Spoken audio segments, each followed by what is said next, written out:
मैं खुशकिस्मत सारे खलो के इस्तकबाल करके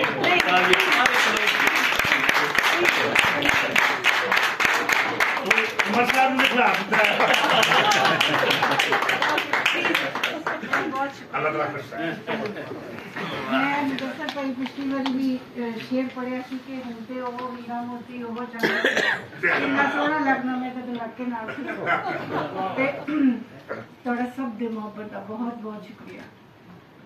ये सच्चे रब दा करम है, उस तो बगैर बंदा की है, कुछ भी नहीं है।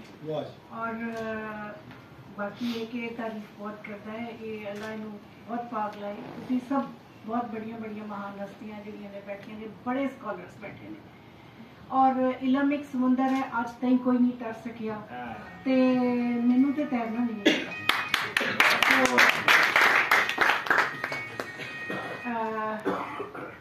अज बहुत सारिया गल्लां ने, मतलब मैं अगर बट पाई के उत्ते बोलन लगा तो मैं बहुत देर तक बोल सकती हूँ। मैं अलियास कुमन जी के उत्ते बोलन लगा तो मैं बहुत देर तक बोल सकती हूँ। मैं डॉक्टर महबूब हुसैन साहब के उत्ते बोलन लगा बहुत देर तक बोल सकती हूँ। कल्याण जो कहते हैं कि शागिर्द जोड़े ने ना थोड़ी औलाद की तरह होंगे जी, और औलाद जो जवान हो जाए ना, जो बराबर दी हो जाए, फिर बंदे फिर वो बराबर दी नहीं अपने तो बड़ी हो जाती है। ते फिर और यदि माँ कहते माँ मतलब मावा ने जो पुत्र अपने तो जवान हो जाए ना तो उन्होंने बहुत बड़े लगते हैं।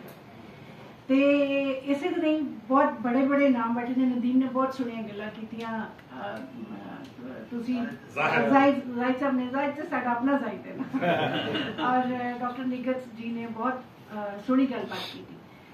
डॉक्टर हरजिंदर सिंह दिलगीर जी दे उत्ते, डॉक्टर हरजिंदर सिंह दिलगीर साहब नूं मैं सब तो पहले इन्हां दे अखरां राहीं जाणिया सी।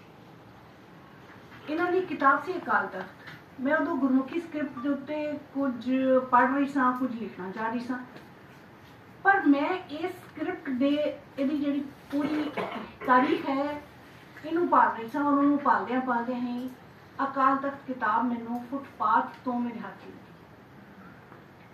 अच्छा, साढ़े एक वहीद इशरत साहब एक फिलोसफी के साढ़े एक उस्ताद होंगे सन, उन्होंने नाल मैं जिक्र किया तो वो बड़ा खुश हो कहते ने वो बहुत बड़े स्कॉलर ने, मेरे को उन्होंने बड़िया किताबां ने, अल्लाह उन्होंने गरीक रहमत करे,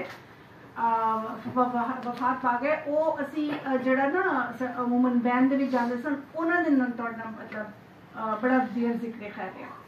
उस तो बाद फिर मैं जो किताब पढ़ी तो मैनू एक बात लिखत इस तरह नहीं होंदी है कि तुहाडे दिल और जहन दे विच जिहड़ा ना उतरदी चली जाती है, तुहानू राह दिखाती है। और राह ये सिर्फ आप ही हुण सफर नहीं करते, जिवें हुणी सब ने इत्थे जिक्र किया है कि ये किन्ना तेजी दे नाल सफर करते हैं, मतलब हवा दे घोड़े दे उत्ते नहीं करते, उनते मैनूं लगदा रोशनी की तरह ही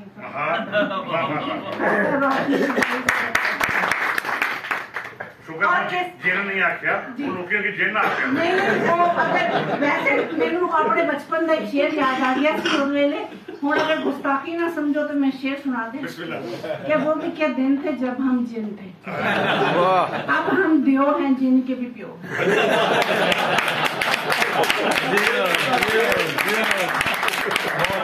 क्या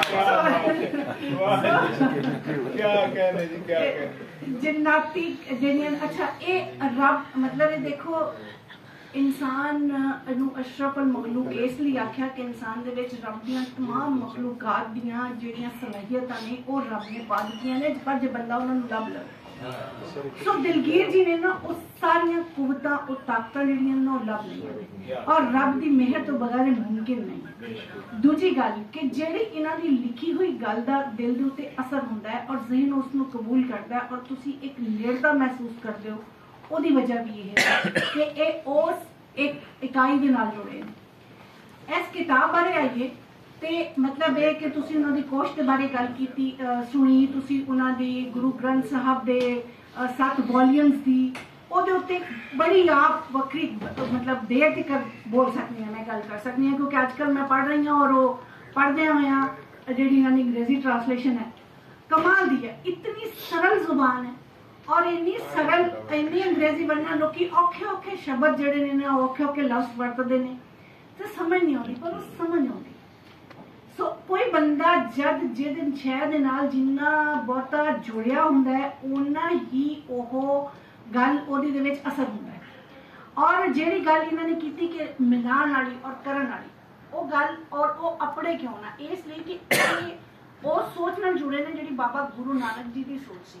इसलिए कि पंजाब की शनाख्त जिहड़ी है ना ਉਹ एक उस आइडियोलॉजी दे नाल है जिहड़ी एक इंसानियत दी एक आइडियोलॉजी दे उत्ते उसरी हुई है। और गुरु नानक जी उस सोच नूं उसारन वाले इस धरती दे विच एक बहुत बड़ी सब तो बड़ी हस्ती ने इस धरती दे जिन्हां ने उस सोच नूं जिहड़ा है ना वो लुकाई तक पहुंचाया, जिन्हां ने लोकां दे विच जिहड़ी एक वरण आश्रम वाली तफरीक सी जिहड़ी एक ब्राह्मणवाद ने फैलाई सी उस नूं निंदण वास्ते उन्होंने जो काम कीता सी और उन्होंने लुकाई दे नाल प्यार कीता सी, माड़े नाल प्यार कीता सी। पंजाब कभी भी एक जुबान नहीं रहा। पंजाब अगर काबुल तो कश्मीर तक ना एक जुबान रही ना एक स्क्रिप्ट रहा। पंजाब दीयां जुबानां भी मुख्तलिफ रही, पंजाब दा जोग्राफिया भी मुख्तलिफ रहा, पंजाब की तारीख भी रही, पर पंजाब की इस टुटवी इस गुंजलक तारीख और तासीर नूं बचाउण वास्ते बहुत जरूरी सी कि पंजाब के इस विरसे नूं हर तरीके दे नाल सांभिया जाए, अल्फाज की सूरत भी, तस्वीर की सूरत भी और होर जिन्ने भी होर मीडियम ने उहदे जरिए। और पंजाब इहदी जुड़त जिहड़ी है अगर असी इंस्टीट्यूट ऑफ पंजाबी अपना पंजाबी लैंग्वेज एंड कल्चर बना लिया और इंस्टीट्यूट ऑफ दूसरा हुआ है इधर सब ढेर सारिया ताड़ियां मेरे वीर प्रोफेसर डॉक्टर मोहम्मद अफजल साहब आए ने विज्ञान यूनिवर्सिटी के वाइस चांसलर